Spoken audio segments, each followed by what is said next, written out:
तो guys good evening. अभी हम स्टार्ट करने जा रहे हैं सीडीपी का कुछ क्वेश्चंस, है ना। तो चाइल्ड डेवलपमेंट पेडागोजी हमारा फेवरेट टॉपिक है, क्योंकि बहुत अच्छे अच्छे क्वेश्चन यहाँ से बनते हैं और एज ए टीचर्स तो हमारे लिए बहुत इंपॉर्टेंट भी है, अच्छी टीचिंग के लिए, है ना। तो सीधा शुरू करते हैं क्वेश्चंस को। आप देखना और ट्राई करना 10 में से 10 रहेगा, इस मेन गोल ये रखना आप, है ना। चलिए देखते हैं, एनोटेट कर लेते हैं ऑन। चलिए बढ़िया। जब से मैंने ब्लू कलर की इंक यूज की है ना, तब से मतलब सही चल रहा है पेन टैब। पता नहीं क्यों रेड इंक में इतना अटकता था, पर थैंक गॉड अच्छा चल रहा है, तभी काम अच्छे से हो पा रहा है ये ना। वरना स्टार्टिंग की आप वीडियोस देखोगे वहां थोड़ा अटक रहा था ये। चलो गाइस स्टार्ट करते हैं। सबसे पहला क्वेश्चन हमारे पास है लड्डू प्रसाद। बहुत बढ़िया, लड्डू प्रसाद से कहानी शुरू हो रही है। Would like his students to be motivated to do their work without bribing them. अच्छा, बिना उनको ब्राइब किए, विद ट्रीट्स या प्रोमिस, कोई भी एक्स्ट्रा इस टाइम ऐसी कोई चीज बिना बोले वो चाहते हैं कि उनके स्टूडेंट क्या रहे, मोटिवेटेड रहे टू डू देयर वर्क। एक मिनट, ये पेन टैप को थोड़ा सही कर लूं। ऐसा है, which of the following which of the following is a type of motivation he should encourage in students. तो कौन सा मोटिवेशन, कौन से टाइप का इसमें से, intrinsic, extrinsic, locus of control, relatedness, तो क्या वो इंड्यूस करना चाह रहे हैं अपने चाइल्ड्स में, स्टूडेंट्स में।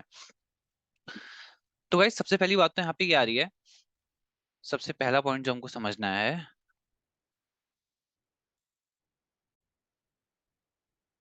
तो गाइस यहाँ पे बात ये है ना, सबसे पहले गाइस बात चलने वाली है किसके ऊपर, मोटिवेशन। मोटिवेशन मोटिवेशन सबसे इंपॉर्टेंट चीज है ना लाइफ में। तो गाइज अब क्या है कि मोटिवेशन तो हमको सबको पता है। मोटिवेशन बेसिकली अगर आपको कभी कोई बोले कि इसको डिफाइन करो क्या है, तो आप बोल सकते हो ये एक तरीके का क्या है, फोर्स है ना। सबसे पहले तो एक फोर्स है, ये वैसा फिजिकल फोर्स नहीं है कि इसकी एसआई यूनिट न्यूटन बोल के हम खत्म करें, ऐसा नहीं। एक तरह का फोर्स है जो कि बेसिकली आपको कोई भी काम करने के लिए एक पुश देता है ना। क्योंकि ये पुश के बेसिस पे काम कर रहा है, तो इस वजह से हम इसको फोर्स कह रहे हैं। अब बात यह है कि ये फोर्स ना दो तरीके से आपको दिया जा सकता है। या तो जैसे फॉर एग्जांपल अगर आपको पढ़ना है तो दो तरीके हो सकते हैं। यहीं पे सपोज आपको इसी कॉम्पिटेटिव एग्जाम के लिए पढ़ना है, तो पहला तरीका तो ये है कि मैं आपको बोलूं कि आपको ना मंथली 54,000 सैलरी मिलेगी अगर आप एईईएस के पीआरटी टीचर बन जाओ। तो 50,000 मंथली मिलेगी, उसके साथ बहुत सारे स्कूल में हॉलीडेज मिलते हैं। लोग कहते हैं कि दो दो महीने तो वहाँ स्कूल में समर हॉलीडेज पढ़ते हैं, तो टीचर भी मस्त छुट्टी पे चले जाएंगे। और उसके साथ पिकनिक होगा, उसके साथ स्कूल 1-1:30 बजे खत्म हो जाएगा, है ना। उसके बाद और क्या है, यही बढ़िया बढ़िया बात है ना। रिस्पेक्ट मिलेगी खूब सारी, ये सब तो एक तरफ तो मैं आपको ये सब बोला जा रहा है, ठीक है। और दूसरी तरफ बोल रहा है, दूसरी तरफ अगर पॉइंट दिया हुआ है कि आपको ना बचपन में, मतलब बचपन में क्या होता है, जब आप स्कूल जाते थे तो आप देखते थे कि ना क्लास में सपोज आप बैठे हुए थे, ऐसे एक आप थे और एक इतनी बड़ी क्लास थी जिसमें +45 स्टूडेंट्स और थे, है ना। पता नहीं क्या बचपन में स्कूलों में नंबर ऑफ स्टूडेंट्स भी ऐसे ही रहते थे, 49, 45, 44, 42, पता नहीं क्या था ऐसा। ठीक है, क्लास के इतने बच्चे हैं, चलो ठीक है। ठीक है चलो, ये सारी बातें हैं। अब आप एक जगह बैठे हुए हो, आपने देखा क्लास में एक टीचर आया, वो पढ़ा रहा है, ठीक है, टीचर ने पढ़ाया। बहुत सारे टीचर, इतने सारे पीरियड होते हैं, आते गए आते गए आते गए, तो आप ऑब्जर्व करते गए करते गए करते गए, तो आपने सोचा कि क्या कि ये कैसी जॉब है ना, कि जहाँ पे हम जो पढ़ा रहे हैं वो इतना इंपॉर्टेंट है कि यहाँ पे 45 बच्चे और बैठे हुए हैं, और हम किस तरीके से, सबसे इंपॉर्टेंट है यहाँ पे आपको डील करना पड़ता है ना। बहुत तरह के क्लास में बहुत तरह के स्टूडेंट होते हैं, कुछ ऐसे होते हैं जो बिल्कुल नहीं पढ़ने वाले हैं, जिनका करियर भी अलग होगा, ये सब वो सब, है ना। तो ये है। तो गाइज ये एक सिचुएशन है ना। तो गाइज बेसिकली आप ये कह सकते हो, यहाँ पे आपको बहुत सारे एक्सटर्नल फैक्टर्स दिखाए जा रहे हैं, और यहाँ पे आपको दिखाया जा रहा है कि हाँ टीचर बन के कुछ ऐसा किया जा सकता है कि हाँ हम इम्पैक्ट कर रहे होंगे, बेसिकली हम ग्रोथ में स्टूडेंट्स की इम्पैक्ट करें। और दूसरा फैक्टर ये हो सकता है, जैसे गाइज मैं आपको पर्सनली बताऊं तो क्या है, जब अब वैसे तो मैं इंजीनियरिंग फील्ड से था ना, अगर मैं अपनी बात करूं, मैं था तो इंजीनियरिंग फील्ड से, ठीक है, सिविल इंजीनियरिंग है मेरा सब्जेक्ट। बट क्या हुआ था कि जब मैं वही फर्स्ट ईयर में था, तो मैंने एज ए पार्ट टाइम इसको शुरू कर दिया था। कुछ बच्चे आते थे, मैं पढ़ाता था, बट मुझे ना मजा आने लग गया, मतलब मस्त होता था। थोड़ा बहुत हम हंसी मजाक भी करते थे, पढ़ते भी थे, और मतलब एक माहौल बन गया था। और फिर कभी कभी बच्चों से फीडबैक लेता था, तो वो भी लिखते थे। इवन कुछ स्टूडेंट्स तो अभी भी, मतलब 2015 में मैंने स्टार्ट की थी टीचिंग, है ना। तब से भी कुछ स्टूडेंट्स हैं जो कभी कभी मैसेज करते हैं कि सर जब यहाँ आओगे तो बताना, मिलते हैं मिलते हैं। तो ये सारी चीजें ना एक बड़ा अच्छा लगने लगा, जब क्योंकि जब मैं इंजीनियरिंग कर रहा था ना, वहां मुझे उतना मजा आया नहीं। फील्ड में जाओ, ये सब वो सब, तो थोड़ा मुझे कम्युनिकेशन करना था, लोगों के बीच रहना था, तो इस तरीके से एक इंटरेस्टिंग, मतलब एक अंदर से मोटिवेशन आ गई। तो अब चाहे एक मैं गवर्नमेंट स्कूल में पढ़ाऊँ, प्राइवेट में पढ़ाऊँ, कहीं भी पढ़ाऊँ, पर करूंगा काम मजे से। तो ये वाली बात है यहाँ पे, है ना। तो आप समझ ही गए हो आई थिंक यहाँ पे। तो भाषण हो गया थोड़ा सा, उसके लिए माफ कर देना गाइस, पर ठीक है, जो जो चीजें थी हमने डिस्कस कर ली। तो आपका भी व्यू पॉइंट यहाँ पे बन गया होगा, क्योंकि लाइफ में सबसे इंपॉर्टेंट गाइस क्या हो जाता है हमारे पास ना, माइंडसेट, है ना। और कुछ कुछ पॉइंट में अगर बाय चांस मैं कहीं गलती करूँ ना गाइज, मैं हमेशा यही बोलता हूँ कि मैं अपने आप को इस तरीके से कभी नहीं रखना चाहता कि जो मैंने बोल दिया वो पत्थर की लकीर है ना। हम सब गलती कर सकते हैं, और इससे ही ना फ्लेक्सिबिलिटी लानी पड़ती है, पता है लाइफ में। आप देखना, जितना आप फ्लेक्सिबल रहोगे ना उतना ज्यादा आपके लिए इजी रहेगा। कभी कभी आप अगर ऐसा सोचते हो कि मैं क्लास में पढ़ा रहा हूँ और मुझसे या पढ़ा रही हूँ, अगर मुझसे कुछ गलती हो गई तो क्या होगा, ऐसा कुछ नहीं है। फ्लेक्सिबिलिटी रखो, अगर गलती हो गई तो उसको आप सुधारो, है ना। और आपको अगर बच्चे बता रहे हैं कुछ चीज ऐसी नहीं जो आपको नहीं पता, तो उनसे और अच्छे से इंटरेक्ट करो। और तो पता है ये सारी चीजें ना आप धीरे धीरे साइकोलॉजी में देखोगे कि बच्चों के साथ आप कैसे रिलेशन अच्छा बना सकते हो। अगर आप अथॉरिटेटिव अप्रोच रखोगे कि नहीं हम ही सब कुछ है, तो बड़ी प्रॉब्लम हो जाती है, बीच में एक ना टेंशन सी बन जाती है। एक इंटरव्यू में ये भी क्वेश्चन पूछा था एक बार एक सर ने ना, उन्होंने पूछा था कि हाँ यही पूछा था उन्होंने क्लास में, क्या कहते हैं, अगर कुछ बच्चे हैं जो नोटोरियस है, ऐसे करके उन्होंने बोला था, नोटोरियस बच्चे हैं तो आप उनसे कैसे डील करोगे। तो मैंने वहाँ आंसर में यही बोला था कि सर मैं कोशिश ये रखूंगा कि मैं इस तरीके से शो करूँ कि क्लास की जो पूरी पावर है ना वो उनके हाथ में है, मेरे हाथ में कुछ है ही नहीं। मैं क्या हूँ, एक जस्ट फैसिली फैसिलिटेटर, है ना। मेरा काम तो सिर्फ एक कुछ नॉलेज है जो बुक में लिखी हुई है उसको देना है, बट सिर्फ उस नॉलेज को सीधा बोल नहीं देना क्लास में। कोशिश ये करनी है जितना मैं उसको रियल इन्वायरमेंट से कनेक्ट कर सकूं, जितना अच्छा मैं कर सकूं। और इवन यहाँ पे हम मदद लेंगे किसकी, आईसीटी टूल्स की भी। तो ये वाली बात थी सारी, है ना। तो फिलहाल हम आंसर पे आ जाते हैं, इंट्रिंसिक एक्सट्रिंसिक। तो गाइज यहाँ पे हो जाएगा कि जिस तरीके का सिचुएशन लड्डू प्रसाद चाह रहे हैं यहाँ पे कि, तो वो हो गया इंट्रिंसिक। वो चाह रहे हैं कि बच्चे अंदर से मोटिवेटेड रहें। गाइज लोकस ऑफ कंट्रोल के बारे में भी आप थोड़ा समझ सकते हो। ये भी एक तरीके से लोकस ऑफ कंट्रोल इनसाइड भी हो सकता है, आउटसाइड भी हो सकता है। बेसिकली ये थोड़ा ना उस टाइप की बात है कि जैसे एक स्टूडेंट है तो उसको अपनी डेस्टिनी को कैसे समझना है। यानी कि एक स्टूडेंट को, या तो जैसे हम कहते हैं ना कि हमारी हाथ की लकीरों में हमारी डेस्टिनी है, या तो आप ये मान लो इसका मतलब फिर आप कितना भी कर लो कुछ नहीं होगा। या फिर आप ये मान लो कि हाथों की लकीरों को आप खुद बदल सकते हो, तो आप जैसा काम करोगे वैसी चीजें होंगी। तो ये लोकस ऑफ कंट्रोल वाली बातें हैं। तो ठीक है, आप देख सकते हो कौन सा। फिलहाल हम आगे चलते हैं नेक्स्ट क्वेश्चन पे। नेक्स्ट क्वेश्चन है गाइज ये, यहाँ क्या बोला जा रहा है, which of the following is important technique of motivation. तो गाइज यहाँ पे मल्टीपल आंसर भी हो सकते हैं, जरूरी नहीं है कि यहाँ पे एक ही आंसर हो। तो ये है क्योंकि क्वेश्चन ही उस टाइप का था, इसके चार ऑप्शन और भी थे कि A B A C D इस तरीके से। तो फ्रिक्वेंट पनिशमेंट देना क्या इंपॉर्टेंट टेक्निक है मोटिवेशन की, setting of goals by students, proper feedback of students response, या blame the student for their fault. तो गाइज देखो, जब भी कोई ऐसा नेगेटिव रिस्पॉन्स आपको मिले ना, तो पहले तो आप उस आंसर को सीधा ही काट देना as far as CDP is concern, because in CDP the most important thing that we are concerned with is the reinforcement should be positive. Fine. Now let's come to these points. First point is talking about frequent punishment. So is it a good idea to give frequent punishment to a student whenever they are committing any mistake? So that would not be a proper path to actually work on this domain. So therefore this would be a wrong statement. And as you see that during childhood we used to get a lot of punishments, right? But the thing is that should not be the idea. Why? Because brings a that brings a lot of tension in the classroom, right? You also feel quite hesitating while asking anything to the same teacher who used to give you a lot of punishments. So you are kind of scared, because during that age we are actually in our teenage, or the age after your childhood, right? So it is a very delicate age, I would say. So therefore punishment would be not a good approach while working in the domain. So setting of goals by students. So setting a goals is actually a good idea. Why? Because this is the kind of intrinsic motivation we are talking about. Intrinsic. Fine. So this would be a correct option. Then proper feedback of students' response. So yeah, this is also a good approach now, because if you provide proper feedback to students' response, then they will see that the teacher is quite interested in whatever they are asking from their end. So this is how a great communication system is built between a teacher and a student. So yeah, again this would be a correct option. Then comes the blame the student for their fault. So see again this blame game. See here you can derive a word which is known as blame game. So again this blame game will never take you anywhere. So therefore, again, this is not a good approach as far as important technique of motivation is concerned. Fine. So इस तरीके से हम deal कर रहे होंगे यहाँ पे। Move करते हैं नेक्स्ट पॉइंट पे। यहाँ पे अब थर्ड क्वेश्चन हमारे पास। यहाँ पे क्या बोला जा रहा है कि एजर्शन है और रीजनिंग है। तो गाइज वही आपको यहाँ पे देखना है कि एजर्शन ट्रू है, रीजन ट्रू है, बोथ ट्रू है, या बोथ दोनों गलत है। एजर्शन बोल रहा है कि motivation to learn can be sustained by giving very easy task to learners. मतलब मोटिवेशन जो है ना to learn can be sustain by, हाँ मतलब ये कह रहे हैं कि मोटिवेशन बनाने के लिए आप बहुत इजी इजी टास्क दो बच्चों को, है ना। इजी टास्क दोगे तो वो मोटिवेटेड रहेंगे, ठीक है जी। रीजनिंग में बोल रहे हैं कि creating a lot of opportunities can motivate learner and be helpful for effective learning process. तो गाइस देखो ऐसा है ना कि ये वेरी इजी टास्क देने वाली जो चीज है, ये बेसिकली क्या हो रही है, ये एक्सटेंसिंग मोटिवेशन है ना। मैं बार बार इस वर्ड को थोड़ा गलत ना प्रोनाउंस कर रहा हूँ, एक्सट्रिंसिक, है ना। तो गाइस देखो क्या है कि हमेशा ना बोला तो यही गया है कि मोटिवेशन एक्सटेंसिंग नहीं होनी चाहिए, क्योंकि क्या है कि इसमें फिर आप बहुत ही लिमिटेड और बहुत ही एक्सटर्नल फोर्स पे काम कर रहे हो। यानी कि अगर मैं आपको बोलूंगा कि मैं आपको 50 रुपए दूंगा तभी आप पढ़ोगे, अदरवाइज आप नहीं पढ़ोगे, है ना। और फिर अभी इस 50, अब एक्चुअली एक्सटेंसिव मोटिवेशन का लॉस है ना कि अगर मैं 50 रुपए की तरीके से आपसे काम करवा रहा हूँ, तो अब वो 50 रुपए देना तो मेरे मन के ऊपर है ना। सपोज मैंने आपको 2 हफ्ते तक नहीं दिए, तो आप 2 हफ्ते काम नहीं करोगे, तो 2 हफ्ते तो आपने अपना लॉस कर दिया, बिकॉज टाइम इज मनी, है ना। टाइम से बड़ा तो कुछ भी ज्यादा बड़ा वेपन है नहीं।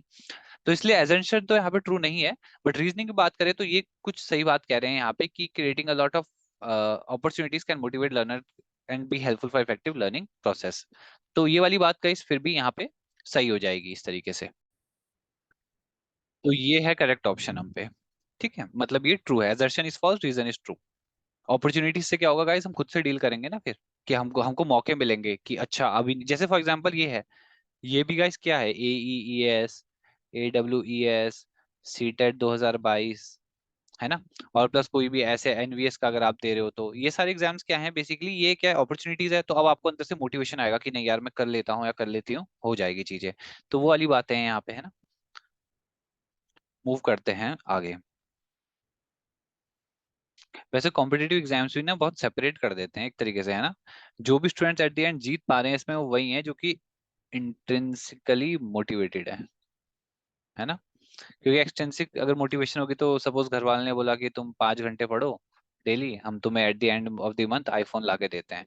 तो फिर आप 5 5 5 घंटे पढ़ रहे हो एक्सटर्नल मोटिवेशन से, कभी आप 5 नहीं भी पढ़ रहे होंगे, मतलब फिर आप दिखाने के लिए 5 घंटे कर रहे होंगे ना। तो ये है, पर इंट्रिंसिक में क्या होगा, आप अंदर से अरे मुझे करना है, तो आप सपोज 12 घंटे भी पढ़ रहे हो, आपको पता भी ना चल रहा हो। तो ये वाली बातें हैं। आगे मूव करते हैं। एजर्शन है, motivation is important in the process of teaching and learning. Motivation important होता है in the process of teaching learning में।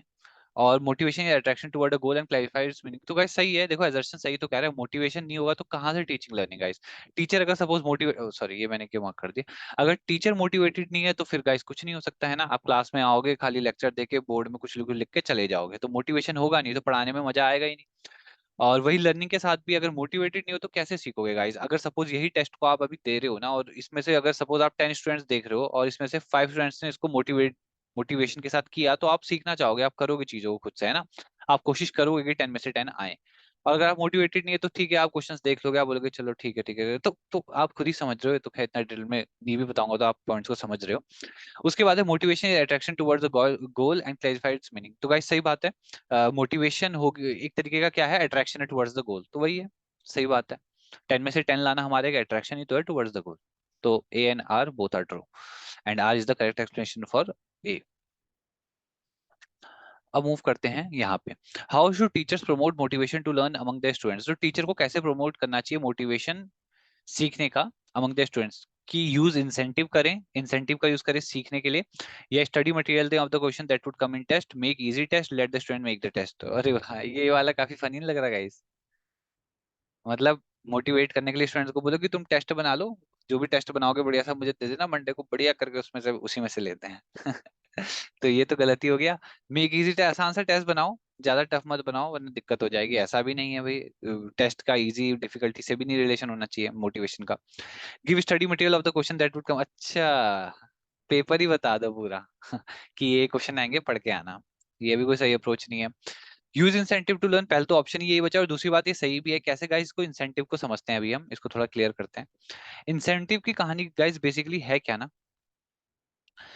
जैसे कि आपने क्या करा, हाँ यहाँ पे आप ये समझ लो गाइस, पॉजिटिव और नेगेटिव रीइंफोर्समेंट वाली बात फिर से आ गई।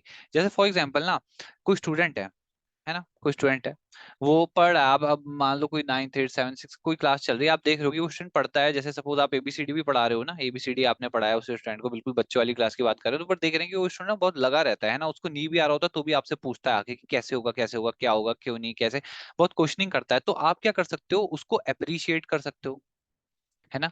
ये एक तरीके की मोटिवेशन है, ठीक है।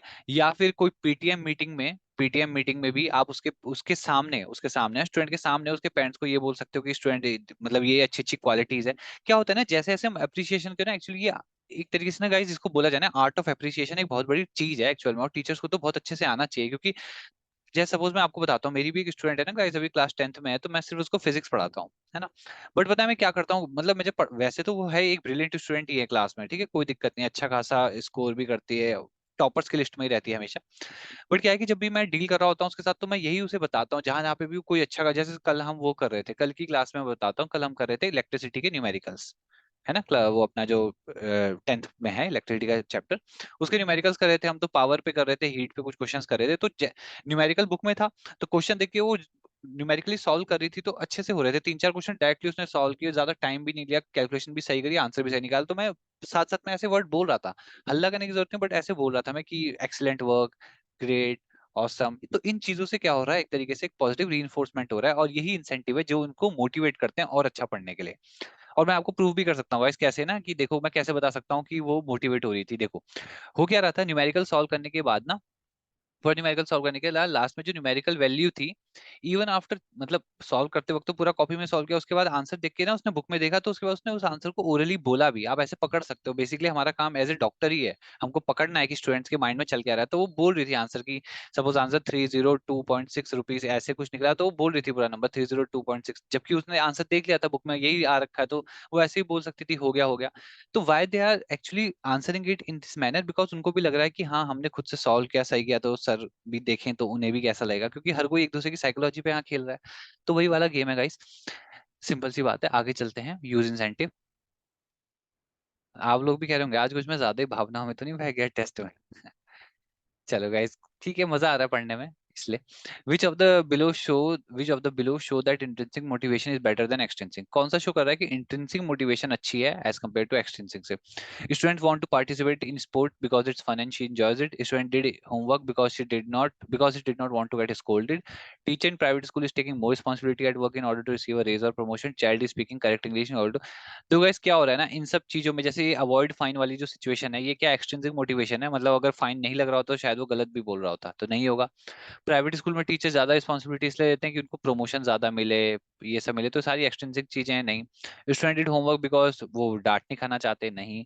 Student want to participate in sport because it's fun fun fun. देख रहे हो गाइस कितना इंपॉर्टेंस है, मतलब मस्ती मजाक की लाइफ में कितनी ज्यादा इंपॉर्टेंस है, as far as goal is concern, है ना। ऐसे नहीं कह रहा मैं कि हम सो के बिल्कुल टाइम पास करें, वो वाली बात नहीं कह रहा मैं, कि एक वो कोड भी है ना, डू व्हाट यू लव और लव व्हाट यू डू। बहुत अच्छी मोटिवेशन है ये भी ना। तो ये है, शी एंजॉयज इट, तो option A would be correct. Move करते हैं नेक्स्ट क्वेश्चन पे। यहाँ बोला हुआ है कौन सी स्टेटमेंट सही है? Teaching is a prerequisite to learning, teaching facilitates learning, teaching restricts the initiative of learner, teaching is necessary for good learning. अच्छा, तो पहले ही चलते हैं पहले ऑप्शन पे। टीचिंग प्रीरिक्विजिट है लर्निंग का मतलब, अगर आपको कोई चीज सीखनी है, लर्निंग करनी है, तो उसके लिए आपको पहले टीचिंग आनी चाहिए। कैसा जरूरी है गाइस? बिल्कुल जरूरी नहीं है, बिल्कुल नहीं। भाई ऐसा कुछ थोड़ी है कि ये जो बुक मैं आपको एक दूंगा, है ना, ये बुक दूंगा, अब आपको इससे कुछ सीखना है, सपोज आप इससे ना कुछ क्या सीख रहे हो, आप इससे क्या सीखोगे गाइस?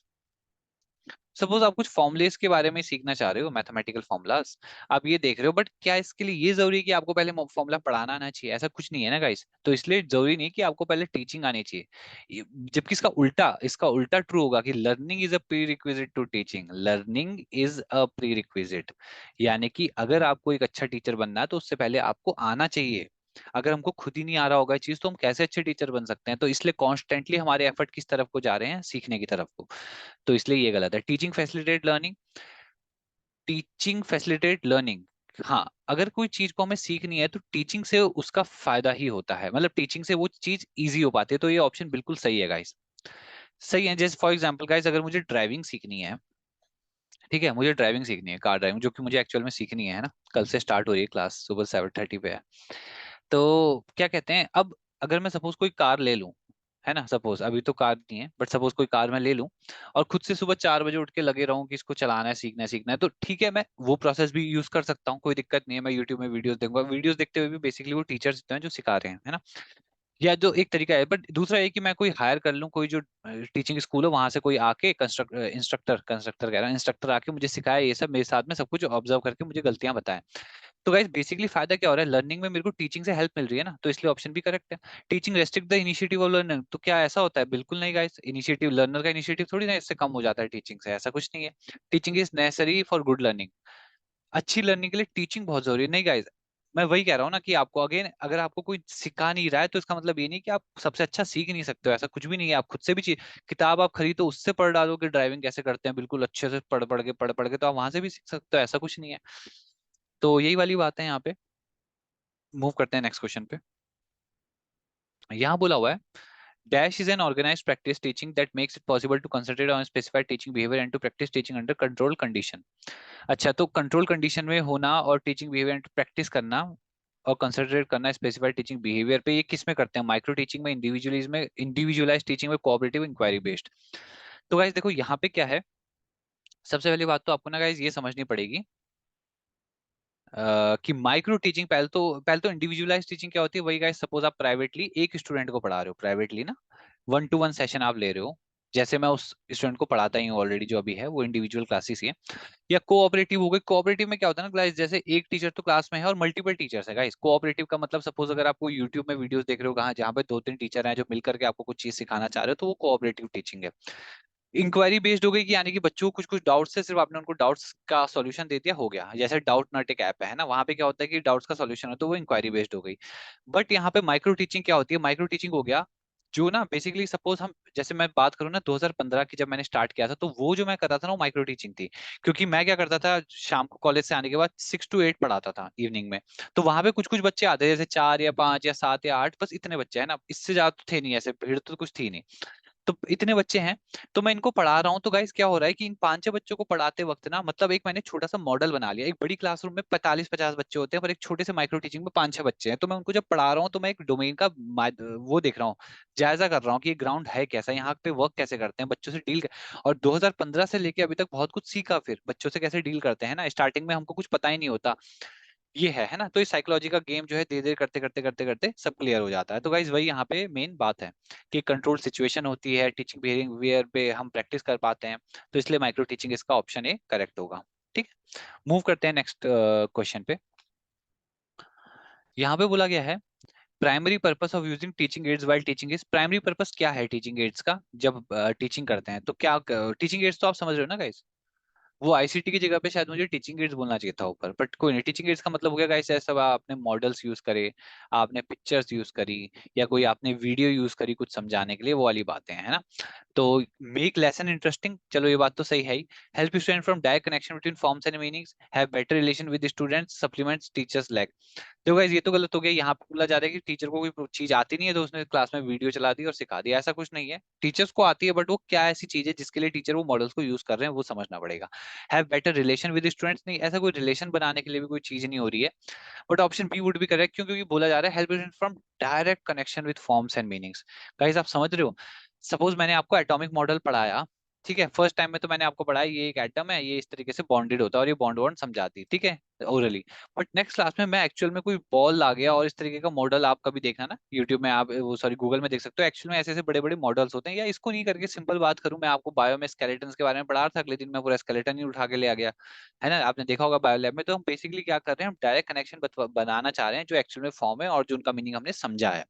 तो ऑप्शन यही प्राइमरी पर्पस है टीचिंग एड का। अब ये ऑप्शन ए भी सही होता, ऐसे इंटरेस्टिंग भी बनाते हैं लेसन को इससे, बट गाइस ये प्राइमरी पर्पस नहीं है ना, बात आप समझ रहे हो। और क्वेश्चन में उसने प्राइमरी पर्पस पूछा हुआ था टीचिंग एड्स का, तो पहला तो पर्पस ये है कि जो भी हम पढ़ रहे हैं उसको रियल लाइफ से कनेक्ट कराने के लिए हम ये सब करते हैं टीचिंग एड्स का यूज। मूव करते हैं आगे नेक्स्ट क्वेश्चन पे। अरे लास्ट क्वेश्चन था, पता नहीं चला गाइस कब लास्ट पे आ गए और कुछ। अच्छा गाइस ये फर्स्ट क्वेश्चन में ना, ये फर्स्ट क्वेश्चन तो हमने देखा ही नहीं शायद। अरे हमने गाइस लड्डू प्रसाद से शुरू किया, ये रहा 10th क्वेश्चन, तभी मैं सोचूंगा इस कुछ मिसिंग सा लग रहा है। यहाँ बोला जा रहा है which level of teaching is the highest in the hierarchical of mental process. तो गाइस काफी इंपॉर्टेंट क्वेश्चन है गाइस, देखो सीधा सीधा सीधा, अगर ये इसके बारे में फैक्ट नहीं पता, ये कॉन्सेप्ट नहीं पता, तो गलत आंसर हो जाएगा। तो ये देखो गाइस, पहले तो ना टाइप्स ऑफ टीचिंग जो है, आप वो समझना। टाइप्स ऑफ टीचिंग होती है 3 टाइप्स की, बेसिकली 3 होती हैं। तो इसका कुछ ना एक ऐसे बना हुआ है पिरामिड टाइप का, आप देख सकते हो ये, ठीक है। सबसे बेसिक लेवल पे आ जाती है मेमोरी लेवल की टीचिंग, अभी आप समझ जाओगे कैसे। दूसरे लेवल पे आ जाती है अंडरस्टैंडिंग, और तीसरे में आ जाती है रिफ्लेक्टिव। अब गाइस देखो क्या है ना, मेमोरी लेवल का सिंपल सा मतलब क्या है, जब आप बचपन के उन दिनों में जाओ जब हम छोटे छोटे बच्चे थे क्लास में, नहीं कैसा लगता था। आपको याद है गाइस, अभी जो सच से बताना गाइस, एक बार सोचना 2 मिनट के लिए रुकना और जरा केजी क्लास में आंख बंद करके जाना। आपको याद है आप छोटे से थे तो फर्स्ट डे आपका कैसा था स्कूल का? मुझे तो याद है first day guys, first day इतना याद है गाइस, पहले दिन तो रो रहा था स्कूल जाने, पापा छोड़ने आए थे साइकिल से। और उसके बाद मैं रो रहा था कि नहीं जाऊंगा करके, नहीं जाऊंगा करके। फिर थोड़ी देर में वहाँ कुछ टीचर्स आए थे शायद जहाँ तक है, उन्होंने बोला कि कुछ नहीं होगा बेटा और करके, तो ऐसे ऐसे करके ले गए। और उस टाइम टीचर्स इंग्लिश में बोल रहे थे तो डर भी लग रहा था, अरे इंग्लिश तो आती नहीं, मतलब ऐसा भी डर नहीं लगता बचपन में यार, हमें तो ये चीज आती नहीं, क्या होगा, मार तो नहीं पड़ेगी। तो वो कहानी थी गाइस अलग ही लेवल की, अलग ही दिन थे वो। तो वहां पे मेमोरी लेवल पे बात, हाँ तो गाइज वहाँ टीचिंग किस लेवल पे होती है, मेमोरी लेवल पे, कि A B C D, ये जो क्या है, ये रट्टेबाजी है ना गाइज, यहाँ पे तो सिर्फ रटा रहे हैं आपको। अब आपको थोड़ी पता है ए फॉर एप्पल, उस टाइम पे तो मतलब बताते हैं ए फॉर एप्पल, बट आपको उतना याद नहीं रहता ना। या क ख ग होता है, या फिर 1 2 3 4 है।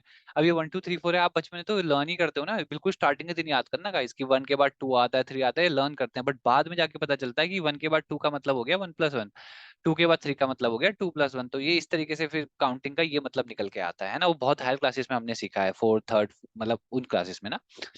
तो ये गाइज मेमोरी लेवल की बेसिक है। उसके बाद आती है अंडरस्टैंडिंग। गाइज अंडरस्टैंडिंग की वो है जो थोड़ी सी इससे ऊपर है, यानी कि जब आप फिफ्थ क्लास में चले गए तो तब आपको समझ आया कि अच्छा 2 × 2 4 का मतलब एक्चुअल में है क्या, 3 × 2 का मतलब है क्या, रोज कॉलम्स होती क्या है, कैसे मल्टीप्लाई होके हम इजीली, जैसे पहले अगर आपको ये काउंट करना होता मैट्रिक्स को ना, सपोज ये कुछ ऐसे है, पहले अगर आपको बॉक्स काउंट करने होते आप लगे रहते 1 2 3 4 5 6 7 8 9 10 11 12, ये आपने कर दिया बच्चन बचपन वाला काम। बट आप थोड़ा और अंडरस्टैंडिंग में जगह गए तो आपने बोला अरे अच्छा 3 रो है 4 कॉलम है, तो 3 × 4 में करता हूँ तो क्या आ जाएंगे 12, इसका मतलब 12 बॉक्स होंगे। तो देखो ना गाइज, एक सिंपल फॉर्मूला से आपने पूरा क्वेश्चन ही सॉल्व कर दिया। ये अंडरस्टैंडिंग। बट अब आती है गाइज रिफ्लेक्टिव। देखो रिफ्लेक्टिव जो लेवल ऑफ अंडरस्टैंडिंग है ना, जो मेंटल प्रोसेस है, ये आप यूज करते हो बेसिकली काइंड ऑफ कॉलेज में, या फिर आप अपने 11th 12th भी कह सकते हो थोड़ा बहुत, है ना। बेसिकली ये वो प्रोसेस है जहां पे आप एनालाइज करने लग जाते हो, है ना। और आप थोड़ा सा डीप थिंकिंग मतलब उसमें चले जाते हो कि कोई भी चीज हुई तो उसके पीछे का वाई एंड हाउ क्या है ना। तो ये जो प्रोसेस जब आपके माइंड में अटैक करने लग जाते हैं तो तब आप चले जाते हो इस पे। और इन्होंने भी पूछा क्या है हमसे, हाईएस्ट, हाईएस्ट कौन सा है हायरार्किकल ऑर्डर में मेंटल प्रोसेस का, तो मेमोरी लोएस्ट है, ये फिर मिड है, हाईएस्ट है हमारा रिफ्लेक्टिव लेवल। तो आई थिंक आप यहाँ से काफी इंपॉर्टेंट पॉइंट ये समझ पाए हो कि reflective level is the highest level of teaching. तो ये है मेंटल प्रोसेस की बात भी हो गई। तो गाइज आई होप आप भी आज के सेशन को एंजॉय कर पाए होंगे, मैंने तो सही में बहुत किया इसको, बड़ा रिफ्रेशिंग लग रहा था अभी। और 10 में से 10 आप भी सही कर पाए होंगे। और ठीक है अभी इतना ही करते हैं, तब तक के लिए वीडियो अच्छी लगी होगी तो लाइक करना, चैनल पे नए हो तो सब्सक्राइब करना। और गाइज एक बात और कही थी मैंने ना, जो सारी वीडियोस हैं वो जो एंड स्क्रीन है ना गाइज, वो इस तरीके से कनेक्टेड है कि जैसे इस वीडियो के लास्ट में आप जाते हो ना, जब अभी ये जो आपके पास आ गई होगी एंड स्क्रीन, इस पे आप क्लिक करोगे ना, तो जो अब वीडियो खुल रही होगी उसके भी लास्ट में जो एंड स्क्रीन आएगी उससे पिछली वीडियो, तो पूरी ना इस तरीके से चेन बनी हुई है। तो अगर आपको ऐसा डाउट हो रहा है कि आपको पता नहीं लग रहा कि आपने कौन सी वीडियो देख ली कौन सी नहीं, तो आप ऐसी सीरीज फॉलो कर लोगे ना एंड स्क्रीन की, तो आपका इजीली हो जाएगा, आप सही पैटर्न पे चले जाओगे। बाकी लेटर ऑन प्लेलिस्ट भी बना देंगे, तब तक के लिए आज इतना ही करते हैं। गुड नाइट, टेक केयर, और देखते हैं फिर गाइस, है ना, मिलते हैं आगे।